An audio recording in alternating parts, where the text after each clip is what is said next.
James catches, puts up a three. Won't go. Rebound Bosch. Back out to Allen. His three-pointer. Bang! Tie game with 5 seconds remaining. Good evening, morning. It is your boy Lewis coming back at you once again with another heavy hitter banger with yet another video. Smash the like, hit that subscribe. Make sure to share. Make sure to share on your social media platforms. Truly appreciate it. So we just saw the Clippers lose in the clutch due to Wayoff P. They lead by 1. Paul George gets fouled. Opportunity to go to the free throw line. And he breaks 2 free throws. And then on the next possession, while they're checking the ball that was out of bounds after the Clippers defended the possession well, where Mikal Bridges missed the corner 3, Monty Williams was able to draw up a play. And on the curl, DeAndre Ayton dunks the ball on a great pass from Jay Crowder. And the Suns win the basketball game. So there you have it, ladies and gentlemen. Paul George chokes at the free throw line. Then on top of that, DeAndre Ayton gets the lob from Jay Crowder on a great pass. And this is where you miss Serge Ibaka, because the problem is Zubac and Cousins, they're too slow. Ayton is more athletic and more quicker than them, and he moves better on the floor. You miss Serge Ibaka because Serge Ibaka, at least athletically and then fit and then motion-wise, he can move with Ayton, and I think he would have guarded him and did a better job. I mean, at the same time, you really don't know, but salute to Ayton. He had 24 points, 14 rebounds, just dominated. But even with that said, Devin Booker was only 4 of 15, and they still won the game on the last play. So it came down to the last play. So what I like about this series is how chippy it's been, how physical it's been, how both teams have been playing well defensively, how both teams have executed on the offensive end, despite some turnovers and mistakes. It's like you're getting a real complete basketball game. And the thing is, you're getting drama. Ladies and gentlemen, I mean, Cameron Payne played great here. 29 points and 9 rebounds. Cam Johnson was 5 for 5 from the field. But the problem is, if you look at this game, despite everything that happened throughout the game, there was a lack of production from Marcus Morris. Some of the other guys that struggled. Terrence Mann was okay. He wasn't the Terrence Mann that we've seen the last few games in the Utah Jazz series. But the bottom line is this. Everything that's happened, Paul George, you struggled for most of the game. You got hot in the fourth quarter. You scored 10 of your 26 in the fourth. You didn't shoot the ball well, but you were there when it mattered. You gave the Clippers a 1-point lead when you shot the ball at the free throw line to give them a 1-point lead. But then you get fouled after the Suns miss, after the Suns miss, and you miss both free throws. That was the ball game. Why? Because the Clippers could not get a stop. And if you look at the way they've lost the last 2 games, Terrence Mann hit a 3-pointer, and the Clippers were down 2 points in game 1. But then what happened was, on the inbound, Devin Booker was guarded by Terrence Mann at the start of the play. What happens is he gets switched on to Rondo. Terrence Mann backpedals just in case if somebody was supposed to go to the rim. But Terrence Mann was so out of position, Devin Booker faked Rondo as if he was going to receive the ball going to Rondo's left. He juked him, and then he received the pass quickly going.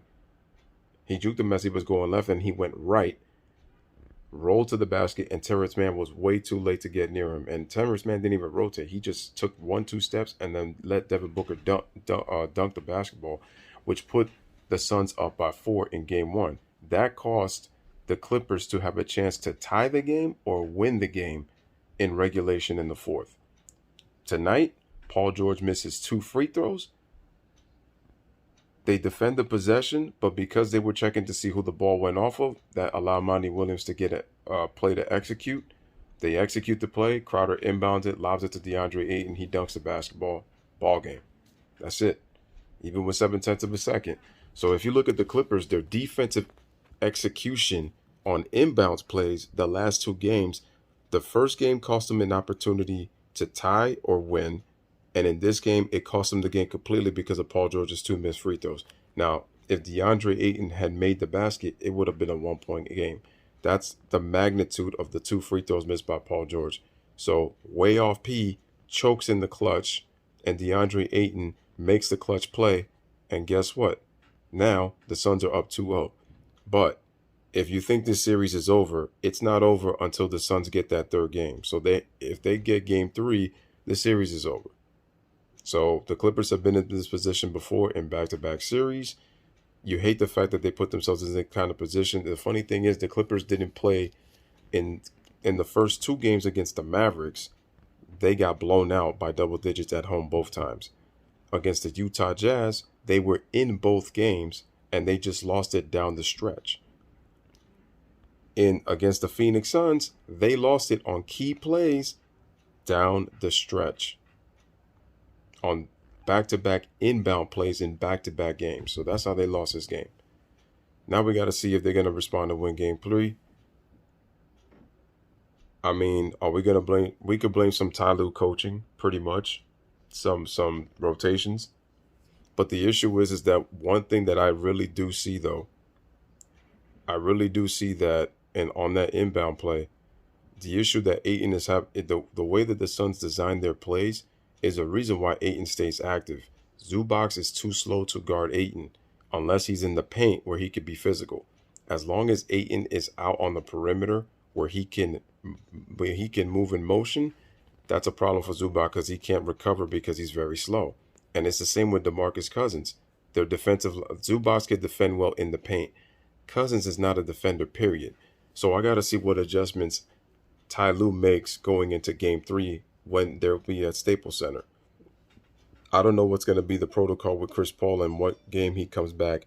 My guess is he might be back by game 4, which is, to me, what might be the projection.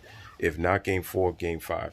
Obviously, with Kawhi Leonard, I really believe that he has an ACL tear. That's just my personal opinion, because I feel like the Clippers are prolonging this injury to probably say if they could get back in this series, then it's like there's a real chance that Kawhi might come back. But if the Clippers are down 3-0, I wouldn't even take the chance to bring even Kawhi back, just so that there's a possibility he gets injured and then he has a setback in his career, and then it has a setback on the franchise. So I wouldn't even take that chance. But that's just my personal opinion on the subject matter. So we could look at the X's and O's. Like I said, Campaign showed out. DeAndre Ayton showed out when Devin Booker struggled. But despite all that, it came down to a one-possession game. Reggie Jackson played well again.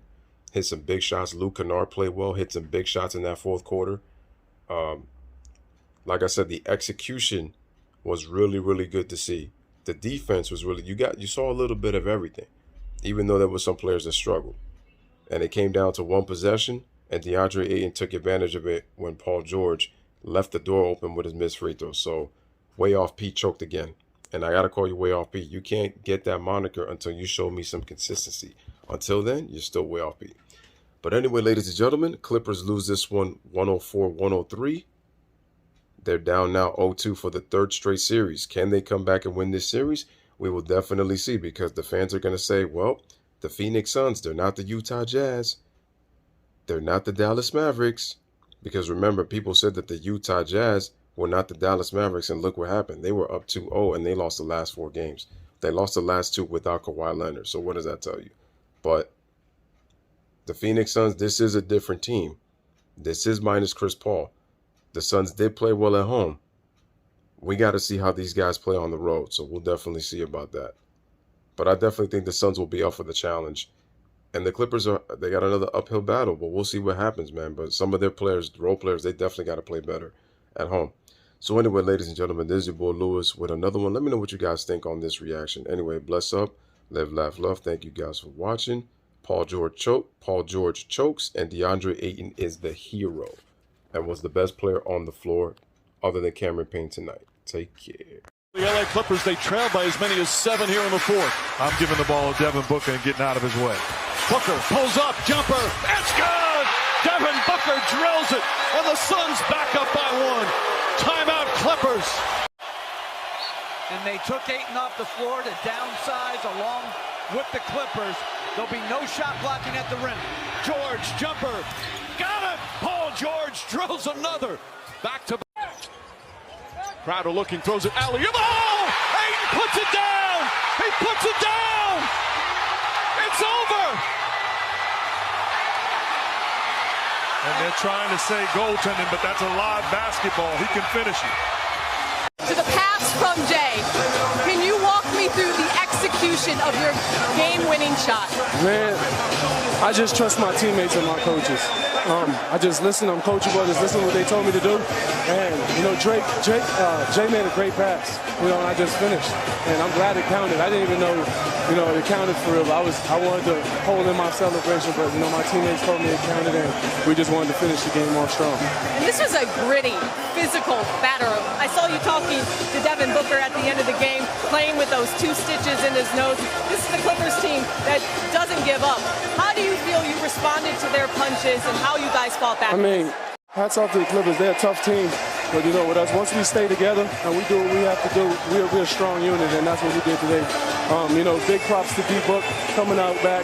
You know, his nose looked broken. I hope it's not, but, you know, he really showed a lot of character coming back in for his team and putting us on his back and helping us close this thing out. This was a really fun game to watch. I'm sure Chris Paul enjoyed it, much rather prefer to be here. I know you walked off the court in game 1, FaceTiming him. What do you think Chris would say to you after this win? Man, it's so much. I think he would say, heck yeah, way to go, big fella. You know, stuff like that, just hyping me up and basically enjoying the win tonight and getting ready for LA. And you guys, 9-0, taking 2-0 lead to LA. Thanks and good luck going forward. Thank you very much. Taken by Iguodala. They do have a timeout. Decide not to use it. Curry, way downtown. Bang! Bang! Oh, what a shot from Curry!